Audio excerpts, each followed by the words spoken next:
안녕하십니까. 법무법인 숨결로의 양범 변호사입니다.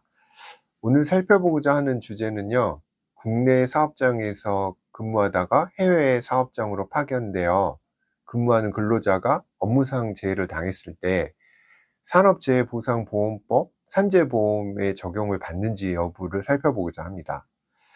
문제가 되는 저희 상담 사례 같은 경우에는 국내 법인에 취업을 하여 근무하다가 국내 사업자의 사용자의 지시에 따라서 해외 사업으로 파견이 되었고, 그 근무 중에 중대 뇌동맥 출혈로 사망에 이르게 된 안타까운 사안이었는데요. 여기서 이제 문제가 되는 거는 이런 해외 파견 근로자의 경우에 있어서 산업재해보상보험법에 적용을 받을 수 있는지 여부를 할 것입니다. 저희 산업재해보상보험법 제6조에서는 이 법은 모든 사업 또는 사업장에 적용한다고 규정되어 있습니다. 여기에서 대법원의 판례의 태도는 여기에서 말하는 사업이란 국내에서의 사업을 의미한다고 판시하고 있습니다. 결국 이른바 속지주의를 이야기를 하고 있는데요.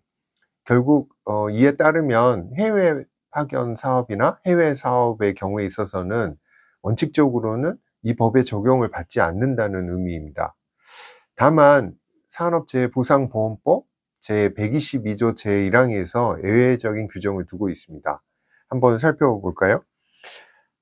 예외적으로 대한민국 밖의 지역에서 하는 사업에 근로시키기 위하여 파견한 사람, 즉 해외 파견자에 대하여 근로복지공단의 사업주가 보험가입 신청을 하고 복지공단에서 승인을 받게 되는 근로자의 경우에는 이 법의 적용을 받을 수 있게 됩니다. 그렇지만 이 사안에서 문제가 되는 거는 해당 사업주가 이런 근로복지공단에 승인을 받지 않고, 즉 보험가입이 되어 있지 않는 사례였습니다. 대부분의 문제가 되는 경우는 보험가입이 되어 있지 않는 해외 근로자의 근무라고 할 것인데요. 여기에서 판례는 예외 규정이 생기기 전부터 명확하게 적용 여부에 대한 판단 기준을 제시를 하고 있습니다.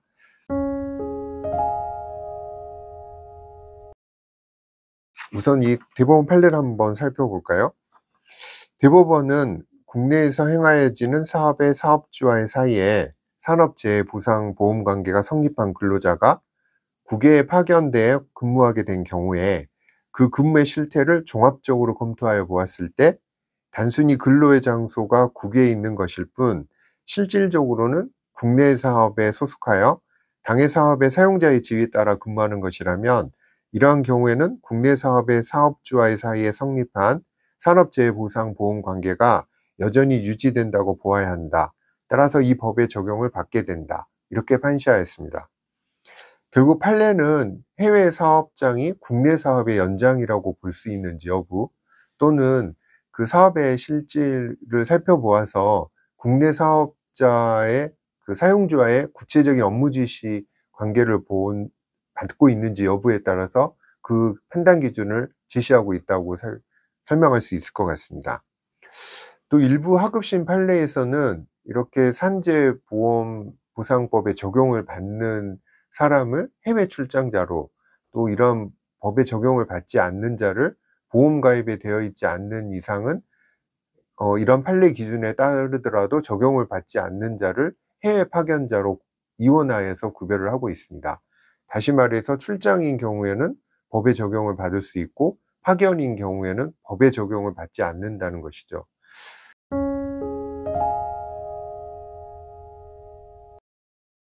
이러한 판례 해석을 더 구체적으로 행정 해석, 예컨대 근로복지공단에 있어서는 이러한 해외 파견자 산업재해보상보험법의 적용의 판단 기준 지침을 제시를 하고 있습니다. 이런 행정 해석에 따른 이 지침의 경우에서는 지휘명령 주체가 누구인지에 따라서 구별을 하고 있는데요. 다시 말해서 해외 사용자가 지휘명령 주체가 된다고 한다면 파견으로, 국내 사업 사용자가 지휘명령 주체가 된다고 한다면 법의 적용을 받고 있는 출장으로 보고 있습니다. 이러한 지휘명령 주체를 판단 기준을 더 세분화해서 세 가지 기준을 제시를 하고 있는데요. 첫 번째는 구체적인 업무 지시를 누구가 하고 있는지를 그 기준으로 제시를 하고 있습니다.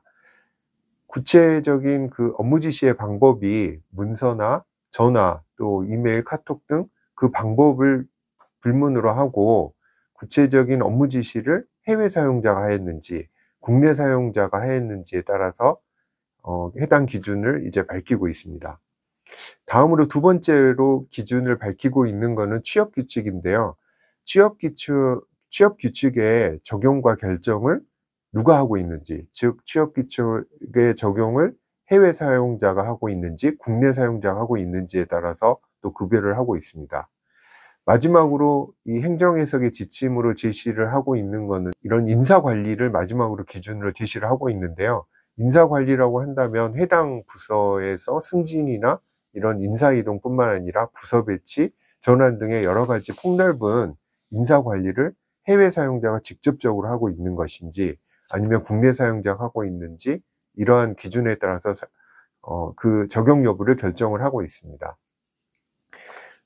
저희가 이제 오늘 살펴본 거는 판례의 기준에 따르더라도 이러한 근로복지공단의 산재보험 가입이 되어 있지 않는 이런 해외 파견 근로자가 산재보험법에 적용을 받는 판단 기준에 따라서 살펴보았습니다.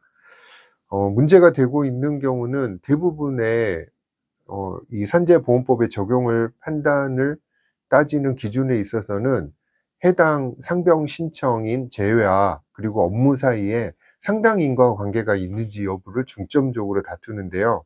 이런 해외 근무자인 경우에는 방금 말씀드린 것처럼 그 앞서 단계에서 살펴볼 하나의 허들인 국내 산업재해보상법이 적용이 되는지 여부를 먼저 살펴봐야 된다는 것입니다.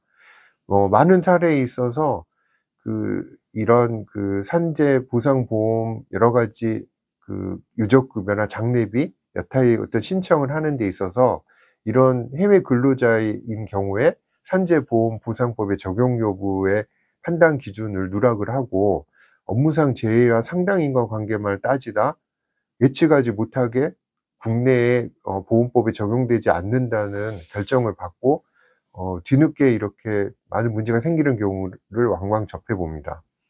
이런 해외 파견자인 경우에 있어서는 지금 살펴본 것처럼 업무상 재해와 상당 인과관계를 따져보기 전에 국내 보험법에 적용을 받는지 여부를 반드시 따져보셔야 될 것입니다. 이상 해외 근로자의 경우에 산재보험법의 적용을 예외적으로 받는 출장과 받지 못하는 파견의 판단 기준에 대해서 살펴봤습니다. 마지막으로 당부하고자 하는 경우 해외 파견의 경우에는 이렇게 산재보험법의 적용 여부를 먼저 따져봐야 되는데 이런 주장을 간과하고 오로지 업무상 재해와 업무 간의 상당 인과관계의 일반적인 기준만을 따지는 경우가 많이 있습니다. 그래서 결국 이런 산재보험법의 적용 여부를 따지지 못하여서 불측의 손해를 입는 경우가 많은데요. 이러한 점을 각별히 유념해 주실 것을 당부드립니다. 네, 감사합니다.